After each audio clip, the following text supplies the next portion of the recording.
নমস্কাৰ আপোনালোকে চাই আছে ক্ৰিকেট গুৰু আছাম ইউটিউব চেনেল IPL 2026ৰ কাৰণে আমি গোটেইকেইটা টিমৰ শক্তি আৰু দুৰ্বলতা আলোচনা কৰি আছিলোঁ 8টা টিমৰ সমাপ্ত হৈ গ'ল আৰু শেষ যি দুটা টিম 10টা টিম হ'ব আজি আমি আলোচনা কৰিম লাষ্ট দুটা টিম GT আৰু LSG গুজৰাট টাইটেন্স আৰু লখনৌ ছুপাৰ জায়েন্টছ এই দুটা টিমৰ বিষয়ে আজি আমি আলোচনা কৰিম শক্তি দুৰ্বলতা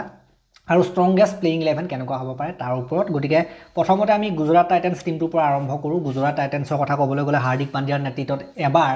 IPL জিকিছিলে কিন্তু তাৰ পাছৰ পৰা IPL জিকা নাই সো আৰু এটা ট্ৰফি তেওঁলোকে নিজৰ নাম কৰিব বিচাৰিব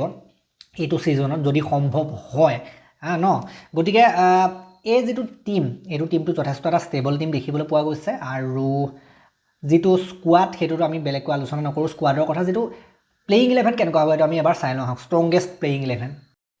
গুজৰাট টাইটেন্সৰ একাদশ এনেকুৱা হ'ব পাৰে শুভমান গিল অধিনায়ক সাই সুদৰ্শন জছ বাটলাৰ ৱাশ্বিংটন সুন্দৰ শাহৰুখ খান গ্লেন ফিলিপছ ৰাহুল তেৱতীয়া ৰাছিদ খান সাই কিশোৰ কাগিছৰ আৱাদা আৰু মহম্মদ সিৰাজ 12 নম্বৰত ইম্পেক্ট প্লেয়াৰ হিচাপে এওঁলোকে পৰিস্থিতি অনুযায়ী প্ৰসিদ্ধ কৃষ্ণা জেছন হোল্ডাৰ কুমাৰ কুছাগ্ৰ যাক যেনেকৈ পাৰে খেলাব পাৰে সো এতিয়া আহিলোঁ এইটো টিমৰ শক্তিৰ কথা ক'বলৈ এইটো টিমৰ শক্তি হৈছে আটাইতকৈ ডাঙৰ শক্তি হৈছে এওঁলোকৰ টপ 3 তেওঁলোকৰ বেটিং কৰিবলৈ আহে শুভমান গিল অধিনায়ক লগতে সাই সুদৰ্শন আৰু জছ বাটলাৰ এইকেইটা হৈছে তেওঁলোকৰ টপ 3 আৰু টপ 3 গোটেই কেইজনেই মজবুত প্লেয়াৰ শক্তিশালী প্লেয়াৰ আৰু এওঁলোকে একেৰাহে ৰান কৰে আটাইতকৈ ডাঙৰ কথাটো হ'ল যে এই তিনিওজনে একেৰাহে ৰান কৰিব পৰা ক্ষমতা ৰাখে প্ৰত্যেকখন মেচতে একেৰাহে মানে ডাঙৰ ইনিংছ খেলাৰ ক্ষমতা ৰাখে আৰু অকলে দমত ডাঙৰ স্কোৰ কৰি পেলাই বিগ স্কোৰ কৰি গোটেই খেলখনৰ ৰেহৰূপ সলনি কৰি দিয়াৰ ক্ষমতা কিন্তু তিনিওজনেই ৰাখে সেয়া শুভমান গিল হওক সাই সুদৰ্শন হওক বা জছ বাটলাৰে নহওক কিয় গতিকে টপ 3 বহুত বেছি শক্তিশালী তিনিটাৰ ভিতৰত যদি এটাও কেনেবাকৈ চলি যায় ধ্বংস মানে গতিকে হেতু তেওঁলোকৰ ডাঙৰ শক্তি লাষ্ট সিজনটো যদি আমি কথা ক'বলৈ যাওঁ লাষ্ট সিজনটোত সাই সুদৰ্শনে 759 ৰান কৰিছিলে IPLত একেদৰে শুভমান গিলে 650 ৰান কৰিছিলে গতিকে কিমান বিশাল ৰান কনসিস্টেন্টলি সদায় ভাল খেলা প্লেয়াৰ হয় প্ৰায় ভাগ সময়তে ভাল খেলে বেছিভাগ মেচতে ভাল খেলে গতিকে এই কেজন যদি চলি যায় এওঁলোকৰ কিন্তু টিম বহুত আগলৈ গুচি যায় লগতে বাটলাৰো আছে বাটলাৰৰ লাষ্ট সিজনটো বাৰু মোটামুটিয়ে গৈছিলে গতিকে বাটলাৰ আকৌ আসল সিজন যাবলৈ গ'লে বহুত ৰান কৰি দিয়ে ন নেক্সট আহিলোঁ তেওঁলোকৰ শক্তি কথা ক'বলৈ তেওঁলোকৰ ৱৰ্ল্ড ক্লাছ বলিং আছে তেওঁলোকৰ যেটো বলিং এটেক সেয়া স্পিন হওক বা পেচ হওক গোটেই ৱৰ্ল্ড ক্লাছ হয় পেচৰ কথা ক'বলৈ গ'লে মহম্মদ সিৰাজ কাগিছৰ আৱাদা আৰু প্ৰসিদ্ধ কৃষ্ণা তেওঁলোকতো তিনিজন আছেই লগতে অলৰাউণ্ডাৰ হিচাপে pace bowling allrounder Jason Holder তেওঁলোকৰ টিমত আছে গতিকে সেইফালৰ পৰা চাবলৈ গ'লে গোটেই নামি দামী পেচ বলাৰ হয় লগতে স্পিন বলাৰৰ যদি আমি কথা ক'বলৈ যাওঁ কাৰামাটি ৰাছিদ খান আছে আফগানিস্তানৰ বিশ্ব প্ৰসিদ্ধ তাৰ লগতে সাই কিশোৰ আছে সেইজন এজন ভাৰতীয় ভাল স্পিন বলাৰ হয় তাৰ লগতে ৱাশ্বিংটন সুন্দৰ অলৰাউণ্ডাৰ স্পিন বলিঙৰ সেইটো আছে গতিকে যেটো বলিং পেচ বলিঙে হওক স্পিন বলিঙে হওক পুৰা টপ লেভেলৰ হয় ৱৰ্ল্ড ক্লাছ হয় বলিং এটেকটো কিন্তু বহুত ভাল হয় এওঁলোকৰ বেটিং টপ 3 লগতে আৰু এটা আহিলে তেওঁলোকৰ শক্তি হেতু হৈছে যে তেওঁলোকৰ যেটো কোৰ সেই কোৰটো মজা হয় কোনে কি ৰোল পালন কৰিব কোনে কি ভূমিকা পালন কৰিব এইটো টিমত সেই আটাইবিলাক ভূমিকাই কিন্তু আগৰ পৰাই নিৰ্ধাৰিত হৈ আছে যে এই কেজনে প্ৰথম খেল ধৰিব এই কেজনে খেল চলাই নিব এই কেজনে বেছি এটেক কৰিব এই কেজনে ফিনিশিং দিব এভৰিথিং এই কেজনে বলিঙত ডেথ বলিং কৰিব এই কেজনে প্ৰথম বলিং কৰিব গতিকে সকলোবিলাক মানে এওঁলোকৰ টিমটো সুসংগঠিত হয় ৱেল বেলেন্সড হয় গতিকে হেতু ডাঙৰ কথা আৰু ষ্টেবল হয় হেতু কাৰণে ষ্টেবল হয় প্ৰত্যেকটো পজিশনৰ কাৰণে আৰু সংগঠনটো ভাল টিমৰ নেক্সট আহিলে দুৰ্বলতা শক্তি থাকিলেতো দুৰ্বলতা কিবা এটা নহয় কিবা এটা আমি উলিয়াবই লাগিব তাৰ আটাইতকৈ ডাঙৰ দুৰ্বলতাটো তেওঁলোকৰ হৈছে যে মধ্যক্ৰমৰ নিৰ্ভৰযোগ্যতাটো কম যেটো তেওঁলোকৰ মধ্যক্ৰম আছে মিডলৰ যিখিনি বেটাৰ আছে সেয়া আপোনাৰ শাহৰুখ খান হওক গ্লেন ফিলিপছ হওক ৰাহুল তেৱতীয়া হওক এওঁলোকে খেলি লয় মোটামুটি খেলি লয় কিন্তু আপুনি এওঁলোকক সদায় যে এওঁলোকে খেলিব কনসিস্টেন্টলি খেলিব সদায় ৰান কৰিব সদায় আপোনাৰ খেল উলিয়াই লৈ যাব তেনেকুৱা বুলি আপুনি বিশ্বাস কৰিব নোৱাৰে ডাঙৰ ইনিংছো খেলে এওঁলোকে গ্লেন ফিলিপছৰ নিচিনা প্লেয়াৰ যদি আমি ক'বলৈ যাওঁ কিন্তু কনসিস্টেন্সিটো নাই মানে একেৰাহে ভাল খেলিব পৰা সেইটো যোগ্য দক্ষতাটো তেনেকৈ নাই ইনকনসিস্টেন্ট বুলি আমি ক'ব পাৰোঁ আৰু হেতু কাৰণে এওঁলোকৰ যেটো টিম হেতু টপ 3 ওপৰত বহুত বেছি নিৰ্ভৰশীল সাই সুদৰ্শন গিল আৰু লগতে বাটলাৰ এওঁলোকৰ ওপৰত বহুত বেছি নিৰ্ভৰশীল হৈ যায় বহুত বেছি ভাৰটো তেওঁলোকৰ ওপৰত পৰি যায় মধ্যক্ৰমটোৰ ওপৰত ইমান বিশ্বাস নদৰ্শালে প্ৰথম কেজনৰ ওপৰত মানে বিশ্বাসটো বহুত বেছি কথাটো এনেকুৱা হৈ যায় আৰু এটা আহিলে তেওঁলোকৰ যিখিনি ফিনিচাৰ্ছ আছে এতিয়াতো হোল্ডাৰে হয়তো ফিনিচাৰৰ ভূমিকাটো পালন কৰিব আৰু কেফালে তেৱতীয়া থাকিলে দেন তেনেকুৱা কিছুমান প্লেয়াৰ থাকিব গতিকে সেইখিনি যদি আমি কথা ক'বলৈ যাওঁ সেইখিনি সাধাৰণতে ফিনিচাৰখিনি আনবিলাক টীমৰ তুলনাত কিন্তু অকণমান দুৰ্বল বাকীবিলাক কিছুমান টীম যদি আপোনালোকে চাই IPLৰ বহুত কিন্তু হেভি ফিনিচাৰ নামী দামী ফিনিচাৰ আছে এওঁলোকৰ ফিনিচাৰতকৈ কিন্তু প্ৰথম টপখিনিহে ভাল হয় ফিনিচাৰসকলৰ ফালে ইমান মানে আমি দেখিবলৈ পোৱা নাই বৰ বেছি বহুত ডাঙৰ নাম বাকীবিলাক টীমত যেনেকৈ আছে এতিয়া আহিলোঁ এওঁলোকৰ টীমটোৱে টপ 4 পাব পাৰিব নে নোৱাৰিব টীমটো চাই কিন্তু টপ 4 পাবলগীয়া টীম যেন লাগে টীমটো যদি আমি চাবলৈ যাওঁ টপ 4 পাবলগীয়া টীম যেনেই লাগে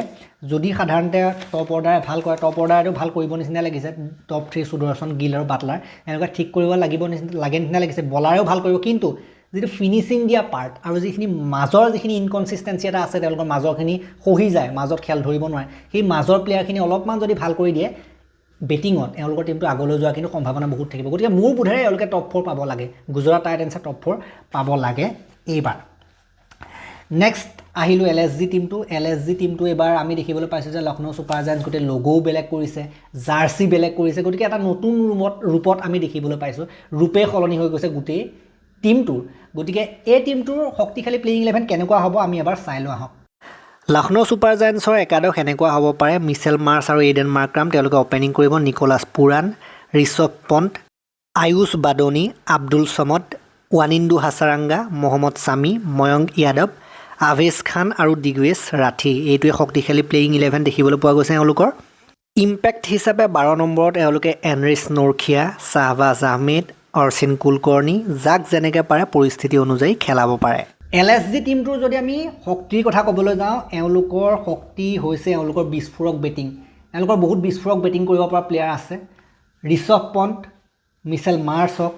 এইডেন মাৰ্ক্ৰাম হওক গতিকে ফায়াৰ পাৱাৰটো বহুত আছে বহুত বিস্ফোৰক বেটিং কৰিব পাৰে ডাঙৰ হিটিং কৰিব পাৰে গতিকে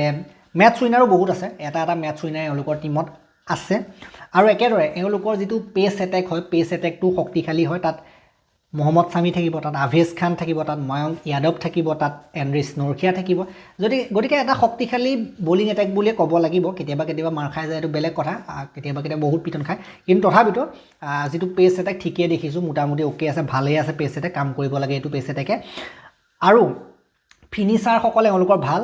আয়ুষ বাদনী হওক আব্দুল সমদ হওক ভাৰতীয় প্লেয়াৰ আছে ভাৰতীয় ফিনিচাৰ কেইজন ভাৰতীয় সেইটো দেখি ভাল লাগিছে বাদনী আৰু আব্দুল সমদ শেষৰ ফালে আহি পেলাই ফিনিচিংটো দিয়াৰ দায়িত্ব এওঁলোকৰ ওপৰত থাকিব গতিকে ভাৰতীয় ফিনিচাৰ দেখি ভাল পাইছোঁ মই ভাৰতীয় ফিনিচাৰসকলে ভালেই কৰিব লাগে আৰু ভাৰতীয় ফিনিচাৰ উলিওৱাটো এওঁলোকে কেৱল এওঁলোকৰ টিমটোৰ কাৰণে ভাল কথা নহয় ইণ্ডিয়ান টিমৰ কাৰণেও ভাল কথা যে ফিনিচাৰ কিছুমান প্ৰভাইড কৰিব পাৰিছে নেক্সট আহিলোঁ এওঁলোকৰ উইকনেছটোতো থাকিবই সেইটো হৈছে যে এওঁলোকৰ যিকেইটা পেচ বলাৰ আছে এনৰিছ নৰখিয়া আৰু ময়ংক য়াদৱ এইকেইজন কিন্তু বহুত বেছি ইঞ্জুৰি প্ৰন মানে হৈছে এওঁলোকৰ বহুত বেছি সময় ইঞ্জুৰি হৈ থাকে মানে বহুত বেছিভাগ সময় এওঁলোকে সেই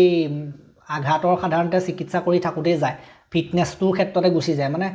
অলপ ইমান মানে 100% ফিট টাইপৰ বলাৰ নহয় কেতিয়া কি হৈ যায় একো পাত্তা নাই ময়ংক য়াদৱটো হৈয়ে থাকে ইঞ্জুৰি বাৰে হৈয়ে থাকে সেইটো কাৰণে ইণ্ডিয়ান টিমত চান্স নাপায় একেদৰে এনৰিছ নৰখিয়াৰ ক্ষেত্ৰতো কিন্তু কথাটো তেনেকুৱাই ইঞ্জুৰিয়ে কিন্তু প্লেয়াৰটোৰ গোটেই কেৰিয়াৰ বৰবাদ কৰি পেলাইছে এটা সময়ত এনৰিছ নৰখিয়াই কিমান বঢ়িয়া বলিং কৰিছিলে IPL তাৰপাছত লাহে ইঞ্জুৰি হৈ কিবাকিবি হৈ নাইকিয়া হৈ পৰিলে প্লেয়াৰটো আগৰ নিচিনা নোহোৱা হৈ পৰিলে গতিকে এনেকুৱা কিছুমান কথা আছে যাৰ কাৰণে এইটো এটা দুৰ্বলতা বুলি মই গণ্য কৰিব পাৰোঁ কেতিয়া কি হৈ যায় ঠিক নাই আৰু আউট হ'লে কিন্তু বৰ মানে গোটেই ছিজনটোৰ কাৰণে আউট হয় এওঁলোকৰ প্লেয়াৰ এইকেইজনৰ ক্ষেত্ৰত মই ক'ব পাৰোঁ সেইটো কথা নেক্সট আহিলোঁ আটাইতকৈ ডাঙৰ এওঁলোকৰ প্ৰব্লেমটো হৈছে ইনকনসিষ্টেন্সি এওঁলোকৰ ফায়াৰ পাৱাৰ বহুত আছে যিটো বিস্ফোৰক বেটাৰ বহুত আছে কিন্তু কনচিষ্টেণ্ট নহয় এদিন আপোনাৰ বহুত ডাঙৰ ইনিংছ খেলিলে নেক্সট দিনা ফ্লপ তেনেকুৱা হৈ থাকে প্লেয়াৰবিলাক সেয়া নিকোলাছ পুৰাণে বাৰু সময় ভালেই খেলিছে কিন্তু ঋষভ পন্ট হওক মিচেল মাৰ্চ হওক এনেকুৱা ধৰণৰ যিসকল প্লেয়াৰ আছে এইডেন মাৰ্ক্ৰাম হওক কেতিয়াবা এটা বহুত ডাঙৰ ইনিংছ খেলি মেচ জিকাই দিলে পাছদিনাখন দেখিব 0তে গ'ল এনেকুৱা ধৰণৰ আমি দেখিবলৈ পাওঁ বা 5টা মানৰ ইনিংছৰ ভিতৰত এটামান ডাঙৰ ইনিংছ খেলি বাকী ফ্লপ এনেকুৱা দেখিবলৈ পোৱা যায় এওঁলোকৰ টিমটো গতিকে সেইটো কাৰণে এওঁলোকৰ টিমটো সেই প্ৰব্লেমটো আগৰ পৰা আছে সেই প্ৰব্লেমটোৰ কাৰণে এওঁলোকৰ টিমটো আগবাঢ়িব পৰা নাই IPLৰ ক্ষেত্ৰত শেহতীয়া কেইটামান ছিজনত তেনেকুৱা আমি দেখিবলৈ পাইছোঁ কনচিষ্টেন্সিটো একেবাৰে নাই প্লেয়াৰসকলৰ কনচিষ্টেন্সি নাথাকিলে টিমটোৰো কনচিষ্টেন্সি নাথাকিব কেতিয়াবা জিকিব কেতিয়াবা হাৰিব গতিকে এই বস্তুটো এওঁলোকৰ টিমটো আটাইতকৈ ডাঙৰ মানে এটা দুৰ্বলতা বুলি মই ক'ব বিচাৰিম প্লেয়াৰসকল ইনকনচিষ্টেণ্ট কেতিয়াবা ভাল খেলে কেতিয়াবা বেয়া খেলে একো পাত্তা নাই মানে গতিকে সেইটো কম্বিনেশ্যনো বনা নাই আৰু অলপ মানে ষ্টেবিলিটি দিয়া প্লেয়াৰ এওঁলোকক লাগে চ' এওঁলোকৰ যদি আমি ক'বলৈ যাওঁ যদি মই বাৰু প্লে অফ পাব নাপাব ক'বলৈ নাযাওঁ মানে মই বৰ সঠিক দেখা নাই যিহেতুকে মই যিটো ক'লোঁ ইনকনচিষ্টেঞ্চিটোৰ কাৰণে যিটো একেৰাহে ভাল নেখেলা ধৰণৰ প্লেয়াৰ কিছুমান আছে সেইটো কাৰণে তেওঁলোকৰ লাষ্টৰ ছিজনবিলাকতো বেয়া হৈ আহিছে বহুত সেইটো কাৰণে মই ঘপককৈ কৈ দিব নিবিচাৰিম পাব নাপাব ক্ৰিকেটৰ খেল যি টি হৈ যায় তথাপিতো টিমটো দেখি বা মানে মই ভাবোঁ যে মাজত আৰু এনেকুৱা কিছুমান প্লেয়াৰ লাগিছিলে যি সাধাৰণতে খেলটো অকণমান মেইনটেইন কৰে অকণমান কনচিষ্টেঞ্চি দি পেলাই খেলে প্ৰত্যেকখন মেচতে তেনেকুৱা ধৰণৰ মই প্লেয়াৰ কিন্তু দেখিবলৈ পোৱা নাই ডাঙৰ মই দেখিছোঁ মাৰিব পৰা প্লেয়াৰ আছে কিন্তু মাৰিব পৰা প্লেয়াৰে আপোনাক সদায় খেল নিজিকাবও পাৰে গতিকে অকণমান ধৰা প্লেয়াৰ লাগে মাজত সেই বস্তুটো দেখিবলৈ পোৱা নাই তেনেকৈ বৰ বিশেষ প্লেয়াৰ কিন্তু দেখিবলৈ পোৱা নাই সেই ক্ষেত্ৰত সেইটো কাৰণে চাওঁ কি হয় মই LSGৰ ক্ষেত্ৰত আশা কৰা নাই কিন্তু তথাপিতো ক্ৰিকেটৰ খেল যি টি হৈ যায় বাকী যি কি নহওক এই ভিডিঅ'টো মই ইমানতে সমাপ্ত কৰিম ভাল লাগিলে যদি লাইক কৰি দিব শ্বেয়াৰ কৰি দিব চেনেলটোলৈ নতুনকৈ আহিছে যদি ছাবস্ক্ৰাইব কৰি ঘণ্টাটো দবাই থৈ যাবলৈ নাপাহৰিব তেতিয়ালৈকে আৰু এটা নতুন ভিডিঅ' লৈ অনাৰ প্ৰতিশ্ৰুতিৰে মই বিদায় মাগিছোঁ ধন্যবাদ